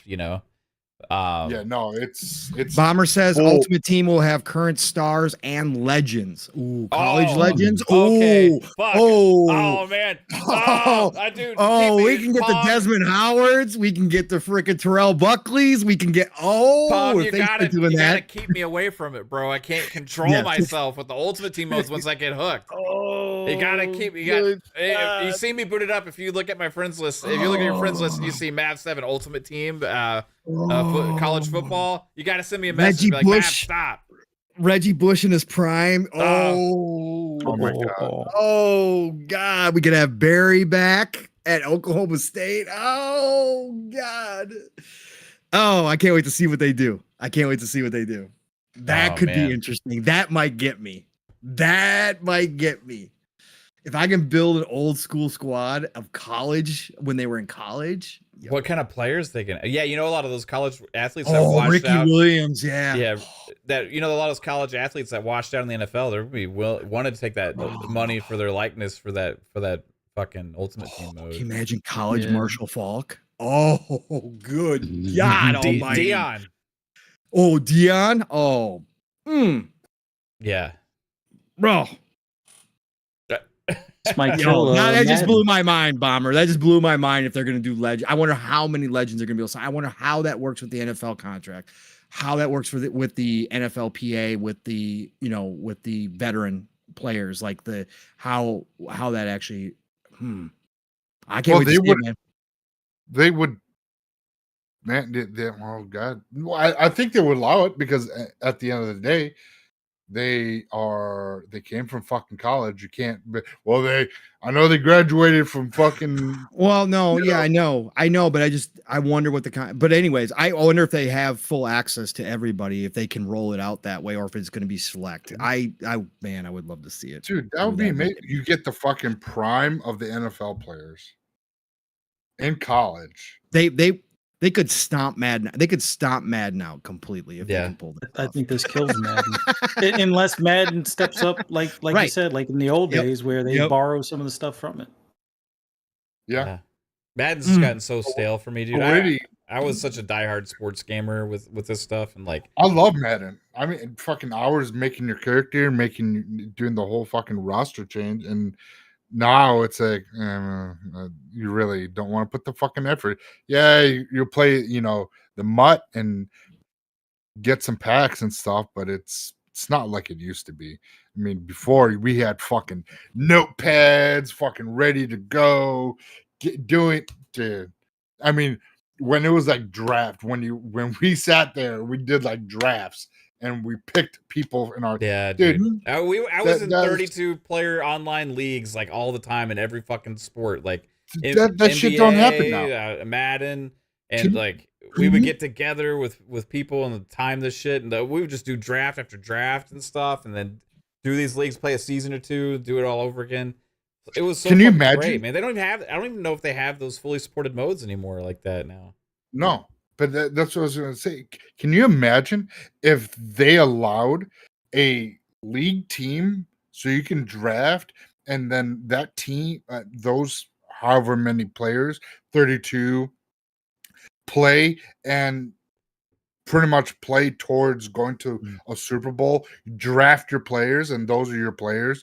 You don't get, and you can do some changes here and there, free agency and whatnot. But imagine if they did that for Madden, I think that would elevate it back up because now you're including so many players in that there's actual, and because people love to do drafts, and then you do that with Madden, and then a whole fucking team, people could just get together and do that. I mean, that would be that. I truthfully believe that'd be me. My main thing I love about it is the fight songs. I just love fucking hearing like the fight songs. Like the teams just have so much more passion and energy about it, and it's like seems so much more like I don't know. They got to play to get pussy. That's the whole thing. Yeah, Nate, we were hoping. We hope that 2K's arcade version of the NFL license that they now have. We're waiting on that announcement too. Is them going the street route or the blitz route and bringing that type of NFL back. Well, that's what they got the license for. Yep. So and they could do some amazing things with legends there too, like they tried before the All Pro Football. Bro, I still have All Pro Football for 360. It's fucking amazing, dude. Barry Sanders, bro, it was awesome. Yeah, they had those like the silver tier like level of the stars, like they had some fucking great legends in there. They had Reggie White, they had Elway, they had who else? They had Barry, they had so much, man. They had a lot of good players. We went on a tangent here because of college fucking football. But here's the article for the 2026 new Xbox from Insider Gaming. New claim suggests next Xbox console will launch in 2026. A new claim from a Call of Duty data miner suggests that the next Xbox console could launch as soon as 2026. The console would also feature that year's Call of Duty as a launch title. Hearing from trusted sources that the next Xbox is planned to be released in late 2026, the Ghost of Hope wrote. Very likely that Call of Duty 2026 is a day one release for it. Call of Duty 2026 is being developed by Infinity Ward. It's also worth noting that Ghost of Hope has sources within Activision, which could be where his information is coming from. Microsoft has gone on record multiple times in saying that a next generation console would be coming. In an episode of the official Xbox podcast in February, Xbox president Sarah Bond said that the company was excited about what's coming with future Xbox hardware. We're also invested in the next generation roadmap, she said. What we're really focused on there is delivering the largest technical leap you will ever have seen in a hardware generation, which makes it better for players and better for creators and the visions that they're building. In April, according to an internal email, she reiterated the company was moving full speed ahead on the next system. As far as the timeline for a next-gen console goes, it was discovered as part of the case investigation Microsoft's purchase of Activision that the belief was that the next-gen consoles from both Microsoft and Sony wouldn't be coming until 2028. The document sourced in this case was from 2022. In its most recent earnings, however, Microsoft says that Xbox sales were down 31% year over year. That could change the timeline for getting its next console out the door. Aside from a next-gen system, a new white Xbox Series X is expected to be released at some point. It's worth noting that nothing regarding the next generation Xbox console has been confirmed by Microsoft and likely won't be addressed. So with any rumor like this that hasn't been confirmed or independently verified by Insider Gaming, please take the claims with a grain of salt. Now, I do think it makes sense. It kind of falls in line with our speculation as well, Pong. And I think that, remember those leaked documents that came out before? Plans had changed, according to Xbox. And Bill said it. When Sarah Bond started talking about the next generation of hardware in the way that she was, for me, that was the signal that our speculation was probably right on the money there. Because it's a little early if you're waiting until 2028 to even mention it, right? But they're already kind of talking about it and all that kind of stuff. So, 2026 would seem in line if this data mining or if this leak is accurate.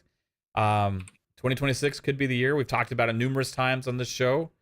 And one of the big things we talked about is what a launch lineup they could fucking have. And maybe that's what they're really focusing on is here, like, okay, like these games, including that Call of Duty, including potentially Gears 6, potentially Elder Scrolls 6, right? Within the first year. Coming out there full force, with these titles in a few years from now. Mm-hmm. Strong, man. State of Decay 3.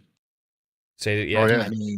I mean, they could push a couple games like we talked about. They got plenty of content. They could push a couple games right into that launch lineup, have them ready, all shiny and new on whatever this biggest leap technologically wise in a generation is. College football 2027.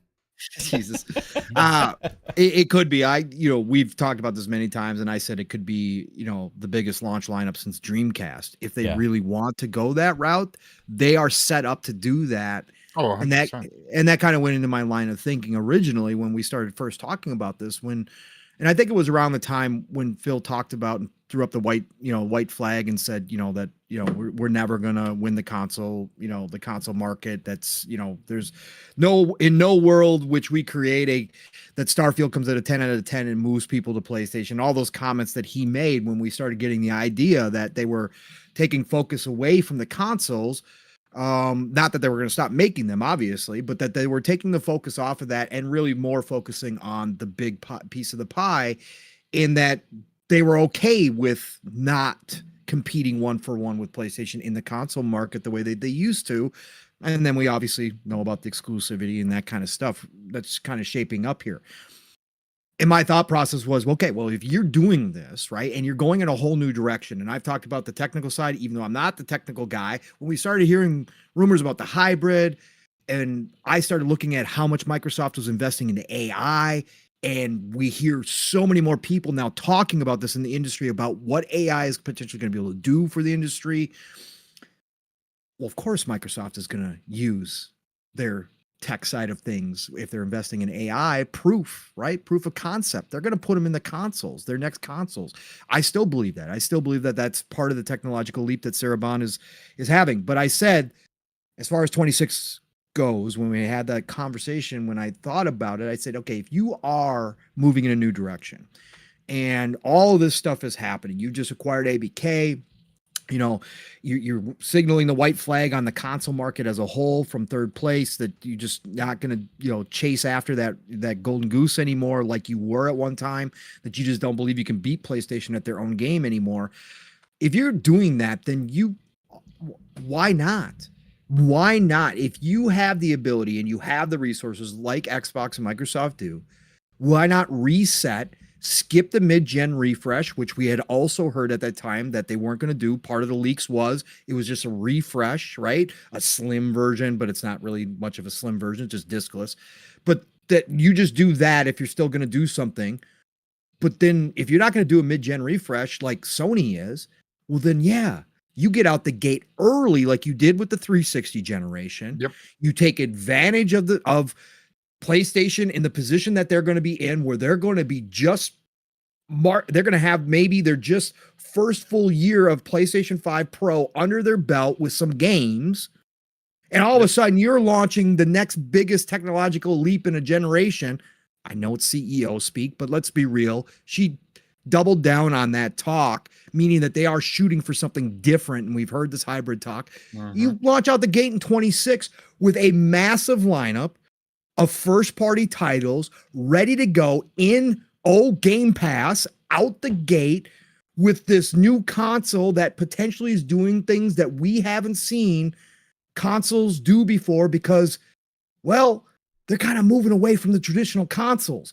So you all of a sudden surprise the world with an announcement in 2025 around holiday time at the Game Awards or whatever, and you make a splash with this brand new console that's got AI chips in it, and that it's going to be a hybrid, and people are starting to talk smoke that you can side load Steam onto it and get your Steam library on there. And all of a sudden they got, and then they get ready to ramp up and they start talking about the games coming out in 2026 from first party. And like I said, even if they don't directly link it to that console, people are going to start going, oh, that's going to be a launch title. And then they start hitting you when they're ready to show in the, maybe if it's a launch in holiday, that showcase 2026 summer of June, they start showing you Gears of War Perfect 6, Dark.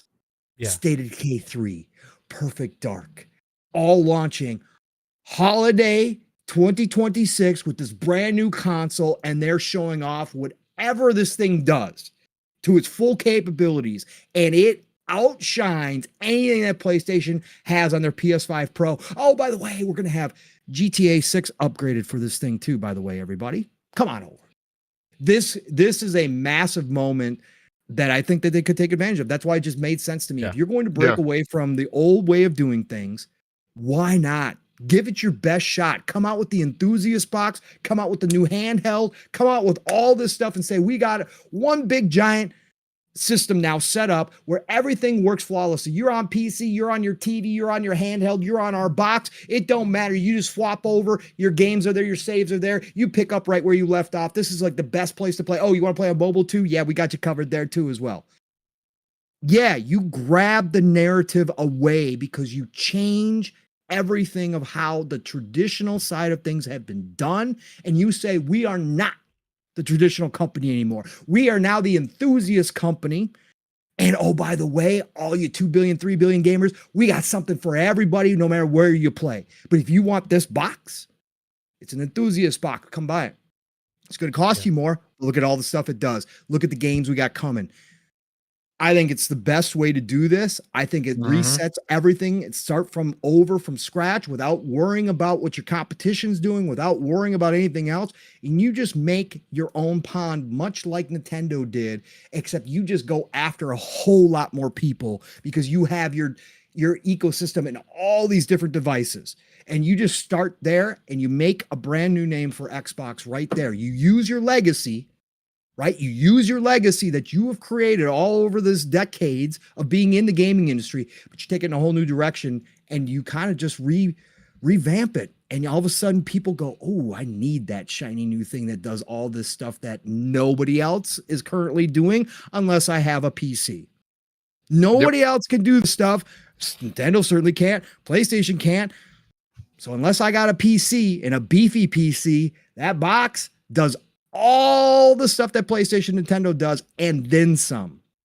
I think it could be a very appealing proposition for a lot of people if Xbox gets it out that way.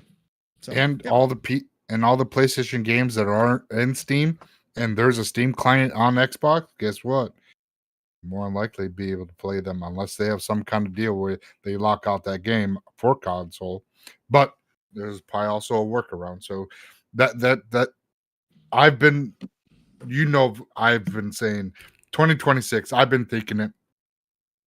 It just there's way too much out there and everything, and having a Call of Duty, a new Call of Duty under Xbox's vision, under their control, a brand new Xbox launching on a new console, launched with, like you were saying, Pong. It's a no-brainer. It's going to be, because PlayStation is either going to frantic and try to shoot a year early at 27, because they have to at least make people feel that their purchase with the Pro was somewhat justified, because they're shooting for 28. We all know that's their time frame. They're shooting for the 28. So if they're shooting for 28 and Xbox comes out 26, they're going to more than likely frantic and try to come out 27, unless they let Xbox have 2 years. But that's a long time to be allowing your competitor to have Call of Duty, all these other games. And if they still have EA and Game Pass, you get the value of Game Pass on top of everything, and you have an enthusiast box, and you can play Steam games through the Steam client, and your competitor's box is capable of doing X, Y, and Z, and you wait 2 years. That won't be a good sign for PlayStation. I think they jumped the gun, come out a year early, just to kind of kill just like the PS3, and we'll see what they put out, but I don't know. I think Xbox will definitely get a lot of market share back with that. Well, I And if they mean, don't step on their dick this time around, they could do well. yeah, I think that's the interesting thing is like, yeah, market share. What does that mean these days? You know what I mean? If you just talk Well, about consoles, like, yeah, they may gain some not back or not whatever. Like, consoles, yeah, not because Xbox don't Xbox and PlayStation no longer looks at consoles. It's user, yeah, and and if your PlayStation doesn't. users are like, I can do all this on Xbox now. I can go get Steam games and play it on in my living room. I can play all my Xbox games from this year to this. I can do all that, and they look fucking amazing. Everything's up, and it's free upgrades. They're not charging me another 10, 30 full price game to play because there's a new console. It's not a remaster, it's smart delivery. They're doing all this. People are going to speak with their wallets when it comes to a new generation. And yeah, it might be a little bit pricey right off the bat, but it's still cheaper than a $2,500 PC. You know what I mean? Yeah. Even a $1,500. If this thing could do what like a $1,500 PC could do for $700, $800, you'll see a lot of people picking it up. Now the mom and they don't want to spend over $400. Holy shit! Who knows? Maybe they'll have the handheld for as an option at that time. Yeah, because games scale, so you can do that as well. Have a $400 handheld. Keep it. Whatever they're doing this holiday, if it's the handheld, just keep it going. You don't have to go with a whole new handheld when the new console comes out. Just do what Nintendo does. Just keep it going. Announce a new actual Xbox, and that's what people enthusiasts are going to play. The moms and the kids and everything, they're going to go get with the handheld. It's cheaper and it's accessible. They can do whatever. They're going to stick with that. But people like us, the gamers, the enthusiasts, we're going to fucking get that $700-800 console and fucking be like, holy fuck, yeah. yeah. By then, my PC will be dated, right? Yeah. That's the way it goes. So like, yeah, I'll be like, okay, upgrade my PC, get the new console, and then maybe 3 years later upgrade the PC. I don't know, but like, we're gonna have so much to look forward to with games, and for me, I'm just gonna want to have the best possible device to play these things on, right? And that's gonna be PC, it's gonna be console. I prefer Xbox. So when they give us that next Xbox and it's better resolution, better frame rates, smoother gameplay, bigger worlds, all that kind of stuff, I'll be all in on that shit.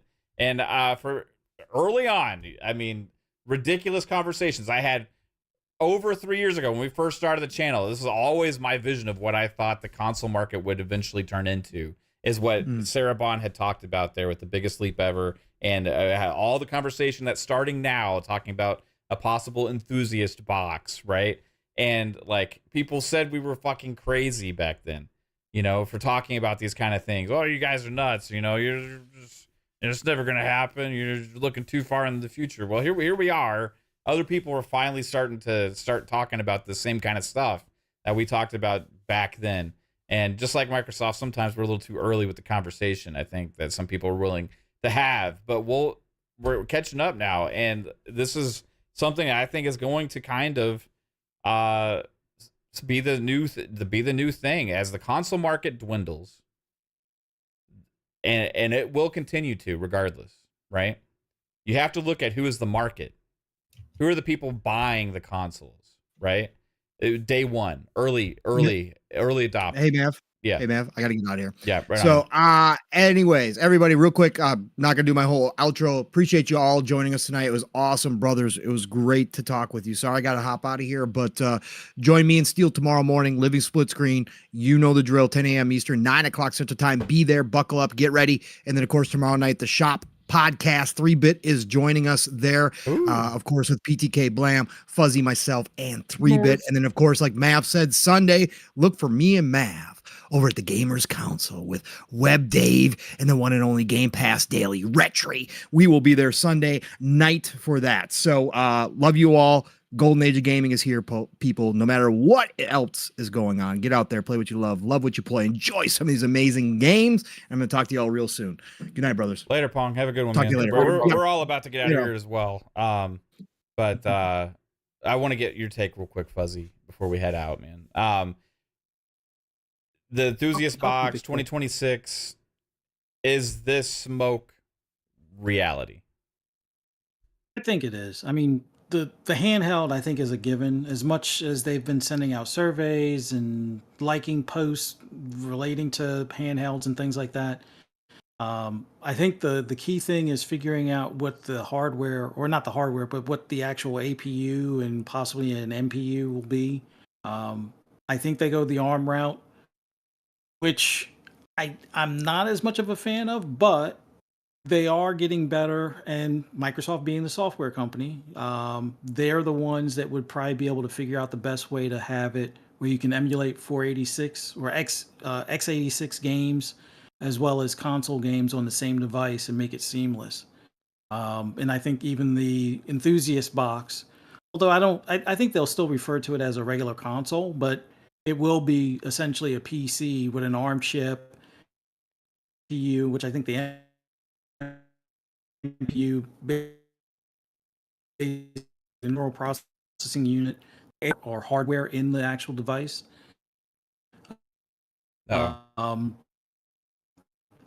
They'll basically emulate PC games from Steam and emulate console games, and I don't know. Is it just me, or is it just Fuzzy? Are you frozen too, Psycho? No, I'm here. you know it'll be the I think Yeah, he's you're botting. you're botting out. bridge Fuzz. I don't know if you can hear us or not. Probably not. Yeah, like you're like we hear every like 10th word, maybe, if that. Now I haven't think heard it's- nothing. Okay. Yeah, I He's think probably- I think it's your internet or something. But sometimes it's mine. I was checking it, and it's like it's pretty smooth. Let's Oh. see. Signal should be good. Anyway, I think smoke. 2026 portable regular console, Are y'all getting any of this? No, me neither. and I A-E-I-O-U. oh Mick, oh farm. It's I- Fuzzy. We don't hear Oh. a damn thing you're saying right now, bro. Like it. Unfortunately, it is just like completely frozen. Fucked. Yeah. And I know We you're found trying. you, Fuzzy. Yeah. We found you. Like you're making too much damn sense. Herman Hull says, and we got to put a sniper on Fuzzy's connection. no. But we can hear you say, "Oh no." That's literally the only thing I can hear you say in like 2 The minutes. last 5 minutes. Yeah, you're back a little bit now. I think. Oh, nope, you're gone again. Well, No, son of but a I was just saying the portable and a regular console, Right. and Yep. There we go. no, Okay, we gotta stop trying. we gotta ready stop trying. We gotta stop trying. It was fine for a while, man. Like you've been good the whole show, but like Yeah. now it's like we're Pong in- bounces. Yeah, Pong bounces, and now Fuzzy's frozen. This is great. Well, Awesome. that Yeah. fucking note. And I love his smile. He has a great smile, guys, even if it's pixelated. I know, right? But hey, I don't even. I think it's maybe smooth now because you look clear. Okay.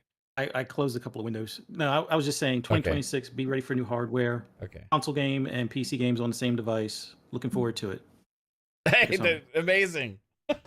It's like 5 minutes worth of conversation in like 2 sentences. Let's go. I appreciate you, Fuzz. Hey, you want to go ahead and try and do your outro real quick? Yeah. It was amazing being on here with you guys. Shout out to Pong. Shout out to everybody in the chat. Greatly appreciate you guys checking us out. For those who want to hear my rambles and rants on anything gaming related, just follow me on the app formerly known as Twitter at fuzzy_Belvedere. Like Pong said, top podcast tomorrow night on PTK Blam's channel at 9 p.m. Eastern Standard Time. And then on Sunday at 8:30 p.m., me and 3-Bit on Pixelated Echoes. We'll be doing a show with Luca and Slow Mo Backslap. And then hope to see you guys right back here Monday evening, 10 p.m. for FSP. Hope to see you guys there. Right on, man. It's perfect now. As Fuzzy said, 2026. Look for that hardware. And shout out to sorry we didn't get this when Choo Choo Motherfucker Man Pong Soul himself was here. But Lotus Esprit did hit us with the 5 Fun Speculation memberships. And Choo Choo Motherfucker super appreciates you and all the support. He added a car to this speculator train. And I see more green names because of the one and only Lotus. You are absolutely amazing and appreciate the support here on our channel and our content. And for everybody, if you do like what we do here, hit the like button, share it out, notification bell, all that kind of stuff greatly helps us grow. And I saw a lot of awesome conversation and people hanging out in the chat tonight. It was a great day for gaming news in general. Like, we just got a triple down confirmation on something we already all knew about. And we also have some fun speculation about new hardware, college football conversations. Hey, it's a fucking great night. Gaming is glorious. Enjoy the Starfield update if you have checked that out. Diablo has new content.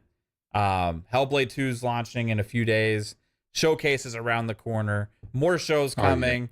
We'll see if we don't co-stream that Sony thing, whatever that's called. I don't know. We'll have some fun here on the channel.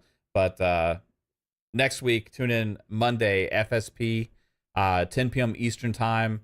Thursday, 7 p.m. Eastern Time, Pong Soul and I for PM in the PM. And every Friday night back here, Xbox Ultimate Podcast at 10 p.m. Eastern Time as well. And Psycho, did we get your outro? No, sir. Okay. Yeah, dude, let's tell everybody where they can find the one and only Psychonauts. Chat, thanks for coming out. I wasn't sure if I was going to make it, but I was like, why not? I got home early, so you can find me everywhere, Psychonauts 8 on social media. You can find me on Xbox. Sometimes I hide for, because it's what I do. Fucking hide. No. Thank you, everybody. And some of the people in chat tonight were great. Some were being a little fanboyish. They know who they are, but it's all good. We're all here for gaming, and that's what matters. And doesn't matter what console you play on, just don't be a fucking asshole or you get fucking banned. That's all. Right on, man. Thanks, Psycho. And everybody, hope you have a fantastic night. Enjoy some games, and have a fantastic weekend. Oh, one other place, yeah, like Pong said, me and Pong will be on Gamers Council with Web Dave and Retry on their channel, and look forward to that on Sunday. And it's going to be a fun time there as well. Peace out, everyone. Laters. Later, everybody. G Money PlayStation Showcase is called Eulogy. Yeah, that's what it's called. Peace.